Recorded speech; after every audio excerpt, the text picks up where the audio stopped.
So good morning mga idol, yan po bali kumuha po tayo ng magagamit nating materyales ngayong araw. So yan po, kumuha ako ng semento, tapos tsaka bakal po na gagamitin para sa pagtatay beam nila. So yan mga idol, yan po yung mga bakal nakasabit siya sa sasakyan. So pumunta po tayo kay Dagdag uli para po kumuha ng mga materyales. So gaya po ng sabi ko, kaya hindi tayo nakakapag-stock na materyales kasi nga po open space po yung ginagawa natin. Pero pag nakulungan na po yan ng diretso, din makakagawa na tayo ng barracks at makakapag-stock na po tayo ng materyales. Hindi na tayo kukuha araw-araw. So mga idol, samahan nyo ako, makarating na tayo dun sa site at makita na natin po yung mga tao kung ano ang ginagawa nila. Tara po! Pero kung libre yun. So yan mga idol, nandito na tayo sa site. So may nagasinta na po tayo doon. Ito na po yung kinuha nating materyales, bakal, tsaka simento. So tingnan po natin. So ito po, nagasinta na sila dito.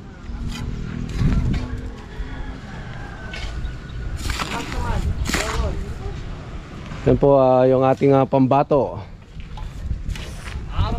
si Ron Ron. Shout out. Yun po ang panggabon. Si Boss Michael.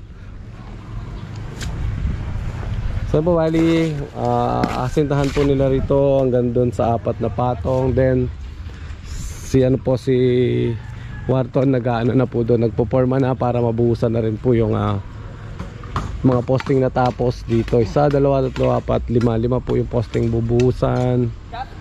Then tinatambakan po nila sa kabila yung ating mga asintada para po meron silang suporta.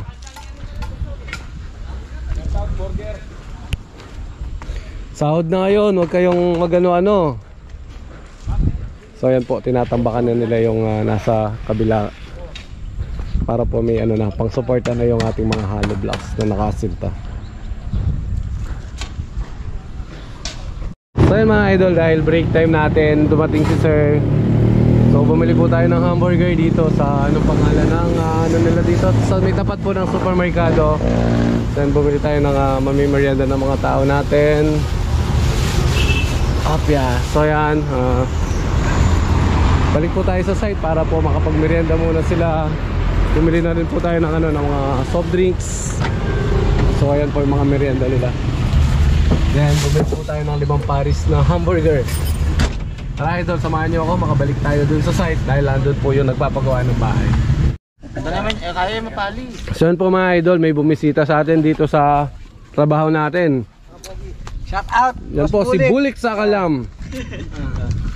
So si Paring Edward po, tsaka si Den. So ito po, bali po yung binili nating merienda dahil dumating po yung may-ari, nagpabili siya ng merienda. Nagbili po tayo ng hamburger tsaka soft drinks. Salamat po sa nag-sponsor. Maraming para sa ating pakira. Then po, maraming salamat po daw kay sir sa pamerienda niya ngayong umaga po pala. 10 o'clock na po, kaya break time po muna tayo. Balita ko may pati, part 2. So yun po mga idol, malapit na yung lunch break natin. So pinapatungan na nila ito, yung huling patong niya, yung pang-4 na po. Then doon sa nagbabakal na sila para sa tie beam natin at mapormahan na mamayang tanghali. So siguro bago po kami mananghali, matatapos na itong pag-aasinta nila dito. Then susunod naman po natin gagawin mamaya is yung tie beam para mabuhusan na po yung doon. Total ginagawa na rin po ni Whiton yung mga pang-forma.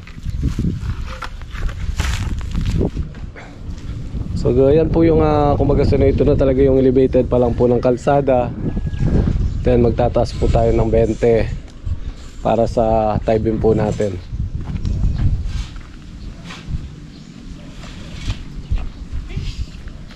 So bali next week po makapag-layout na tayo about sa bahay na ginagawa natin dito. So hintay lang po kasi natin yung building permit natin na ma-release para po at least meron na tayong permit para magtayo. So after po ng pag-aasinta nila dito, then siguro po uwi muna kami nakakain. Nandito naman po yung sasakyan ni sir, iniwan sa atin. Siya muna po yung ginagamit natin. So yan po yung gwapo daw na trabahador natin.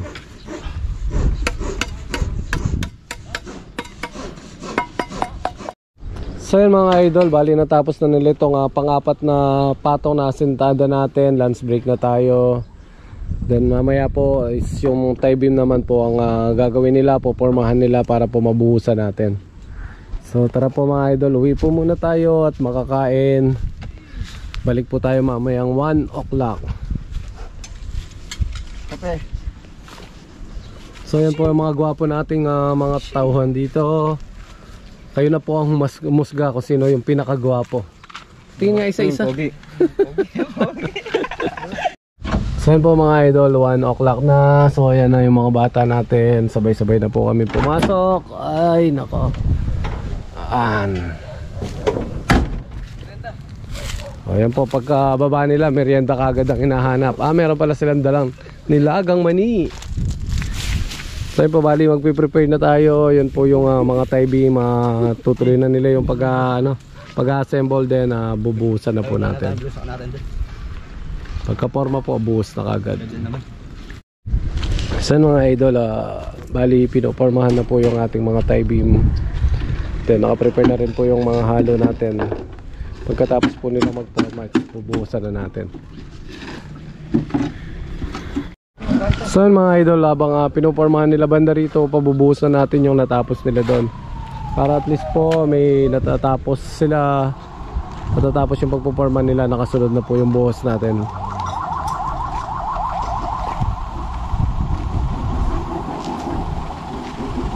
So yun po, dumating na yung delivery na. Pakitanggal yung yung sako.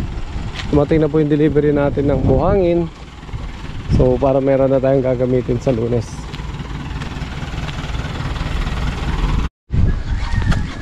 So mga idol, kasama mo na yan. Sa gilid.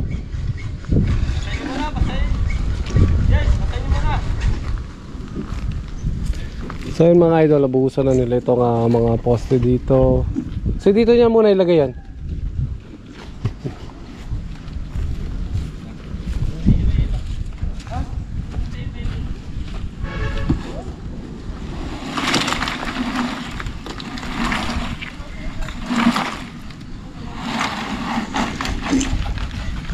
Baka pa binubuhusan nila yung ating mga forma.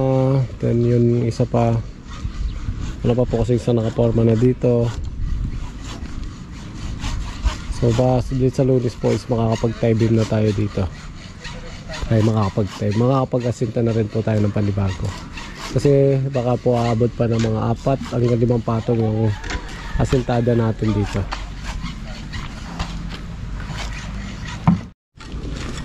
So ayan po, bali halos matapos na nila to dahil lang tayo ngayon.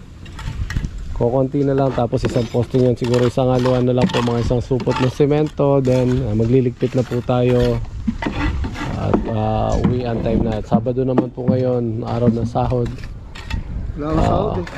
Kaso hindi po sahod natin, mamaya panadma ko kasi wala po si sir, nasa Tarlac siya ngayon. So sabi niya hintayin na lang natin siya mamaya. So bali hanggang dito lang po muna yung ating nabuhusan. Mabubuhusan pala kasi naghahalo pa po sila ng isang supot. So konting-konti na lang to. Medyo na lang po tayo doon sa isang poste pa na yun. So bali sa Lunes po, tatanggalin natin to, ililipat natin doon sa kabila para po diretso na yung asintada rin natin dito. So mga idol, tapos na po yung oras natin dito sa araw ng Sabado. Ay no, ayan po, halos na nagliligpit na po sila, naglilinis na ng katawan. So mamaya pupunta po tayo kay engineer para kunin yung kanilang sweldo. So yan na po yung update namin itong isang linggong ito. Halos naasintahan naman po lahat na paikot. So ang mangyayari po niyan by Monday, situtuloy po natin yung asintada at saka yung pagpuporma po ng mga tie beam para doon sa elevation ng lupa at makapagpatambak na po tayo. So yun mga idol, hanggang dito na lang po muna yung update natin sa ginagawa natin dito sa site. So mga idol, maraming salamat po sa suporta ninyo. Huwag po sana kayo magsasawa. So maraming salamat din po ng Paris France sa pagbibigay po ng pangmerienda para sa mga bata. So ma'am, maraming salamat po sa inyo. Ingat po kayo lagi dyan at God bless po sa inyo lahat. Hanggang sa susunod po, sa araw ng Lunes na po tayo. So bukas po pahinga naman.